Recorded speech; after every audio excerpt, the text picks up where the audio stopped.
So I'm like, okay, fine, whatever. She doesn't have to always go first. And every week, everyone took turns. But at that time, I had finished my grammar book, and I tried to teach them, but I don't know. But what happened was the kids started reading in 4 months, right? So I told them, I'll I'll stop teaching. I think I said 4 months, but I mean 4 times, maybe a month after, or something like that, or 4 months after they start reading, and then I will quit. And so those 4 months went by. I mean, they started reading, and then those 4 months went by like really quick. And I told them I was going to quit, and they was like, "Oh, please, please don't, and don't," And they was begging and begging and begging. I'm like, "No, no, I really need to go." And they said, "Why? We give you more money." I said, "It's not the money; it's something else. I just really need to go." And they was like, "Why? Why?" And so I was in uh, the one mother's house who was like always, because she was always in my case every week. She had something to say and something to say, and I wanted to quit, but because of the kids were advancing so fast and doing so good, which is for their sake, that I stayed. And I just finally busted out and told her, it was in her house and everything. And I said, I don't mean to be rude or anything, and we're all adults, but you pressure me too much, and I'm just a private teacher. You know, there are other schools. Just where there's a school right down the street. You can have them, send over a private teacher and stuff like that, and maybe your kids will feel more comfortable with them, or you might feel more comfortable with the another teacher, and not with me.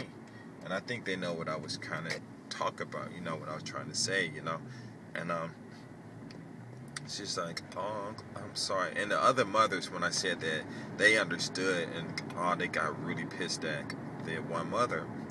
And they didn't say anything, but you can tell by the expressions on their face and the way their eyes kind of, you know, uh, moved around and stuff, and the expression on their face and all that. And they were like really angry and stuff. And then she broke down. She said, "I'm sorry, I won't bother you or nothing no more."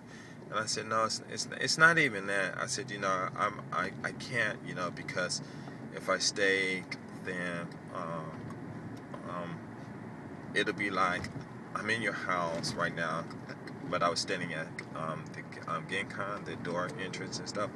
And I said, I don't really feel comfortable telling you this in your house, and I'd rather we go outside. But they didn't want to go outside, and because I don't like saying anything negative in other people's home. I think that's really, really, really bad.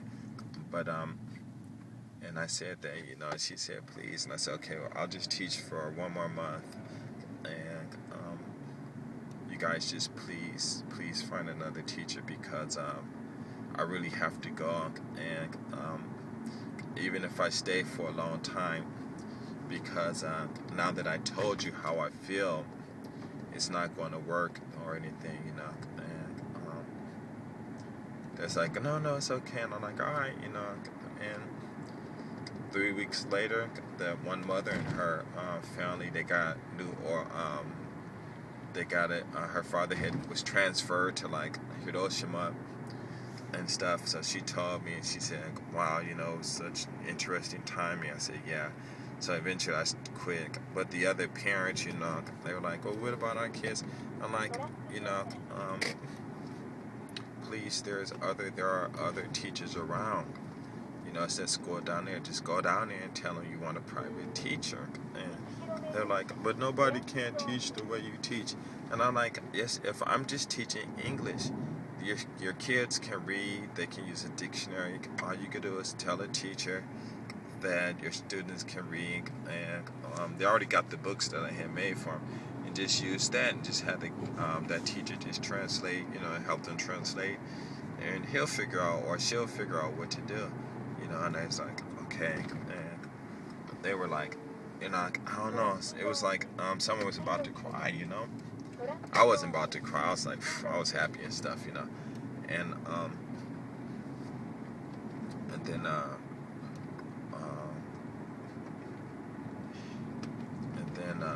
the rich kid, I told them I was going to quit, but she was like trying to say she wanted to pay me more money or whatever, But I told her, I guess I was stupid. And I said, no, it's not the problem. I just want to start my other business and blah, blah, this and blah, blah, that. So she was like, all right. And I told her, she should find another teacher because it was a school right down the street. And so, anyway, something happened on the Tuesday and it didn't work out. I mean, I had the business, but something happened. And I think what I realized was how much money I had actually really gave up because I thought I was giving up only $1,000, but actually it was more. And I tried to get those classes back, but it was all done. But then, I was like, okay, it's good, It really, I won't say it really didn't matter, but, everything ended on a good note. So, why go back and have it end on a bad note, But that was so interesting. And then at the same time, I was over there teaching the one mother, the guy that I met at the swap meet. I was teaching these other kids across the street, and